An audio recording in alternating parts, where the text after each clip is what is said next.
what you really are talking about is shared society. And the group that coined the concept of a shared society is Club de Madrid that I mentioned earlier. And Clem McCartney, could you please come and tell us a little about the concept of shared society, which we will explore in further detail in two of the breakout sessions, actually. Thank you. As Ingrid says, I will say more about the project in a later session. I just want to give some overviews of it in this particular time now. But first of all, I want to say that the Club de Madrid is very pleased that we have the opportunity to work with Partnership for Change and develop our work together. And I'm particularly delighted that you find the idea of a shared society a useful framing concept for your own work. So that encourages us very much in the way that we go about things. But I can't say I'm very surprised by that, because when you have had a statement of what we consider a shared society is in the brochure for the meeting, and we say it is a socially cohesive society, it is stable, it is safe, all those living there feel at home, it respects everyone's dignity and human rights while providing every individual with equal opportunity. It sounds like the United World College. It is tolerant, it respects diversity.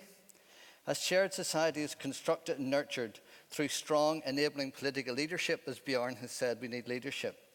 But I'm not surprised, because when I look at the vision of the Partnership for Change, it says, we envisage a society where all individuals and institutions actively use their resources to help build a world where we all can live together within the limits of our planet. So we're actually very much on the same page. And so we're very happy to work together. Now, I was talking to someone last night, and they said to me, when I heard this word shared societies, I had to go to your website, I had to go to Google and try and find out what it meant. And I thought that was, and he says, no, I know. And I thought that was great, because we could have used one of the many words which are out there already. We could have talked about a socially cohesive society, a socially integrated society, a stable society, a prosperous society. But the problem is everybody thinks they know what these words mean. They've already got a concept, and you start having a conversation, but you're not actually working out what it is at the roots of this. And so we decided we had to find a new phrase which captured more deeply what we mean. And it's not a society where we welcome new people into it and we say we're socially integrating them, but they have to come and be part of us. It's not a society where it's stable and quiet, but people don't feel that it really represents them. I grew up in a society which was stable, in Ireland, which was stable and seemed to work and function quite well. But of course, after 50 years, it no longer functioned and ended up having lots of conflict. So we had to sort of try and encourage people to think, what does it really mean? And so we come up with this idea of sharing.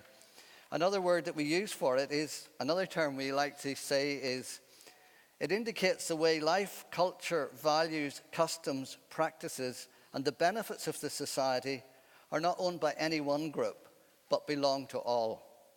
It's not my society that you join. It's one that we create together, new and fresh, and lead forward into the future we all want. Now, that's the idea, but the Club de Madrid isn't a think tank which just thinks up ideas. It's an organization of political leaders, past political leaders who have been heads of state or heads of government, presidents and prime ministers in their own country. And so what they do is they go out and they meet with current leaders and they engage with current problems and share that expertise they have with current leaders, either at the national level or at a local level or at a global level. And so when we talk about these ideas, we wanted to kind of try to construct some kind of framework within which they could have this discussion. As Bjorn says, it's about leadership, and so we wanted our leaders to be able to think about what it was that they could do with current leaders. And so we come up with a whole range of ideas, perspectives, frameworks for thinking about implementing a shared society, questions they could raise with current leaders, and it's this kind of material that I will talk about in the next session. But we have a leaflet which gives some of the key points, a very simple leaflet, which gives some of the key points that we have developed in relation to this idea. We also have a booklet which I have here, which gives some kind of an idea of what it's about. And we can talk more about it at the panel. Okay, fine. But I'd like to say just one last thing. One of the things we find is it's a very important framing concept. It helps to look at all the other things that we need to work on. It is, in fact, a driver of positive development. And so we've been pushing very hard to think, how does this help to create the kind of society which we've been talking about earlier, to create the kind of things which Bjorn has talked about, and we have developed, and we'll talk about that also in the next session. Great. Thank you. And we'll talk more. And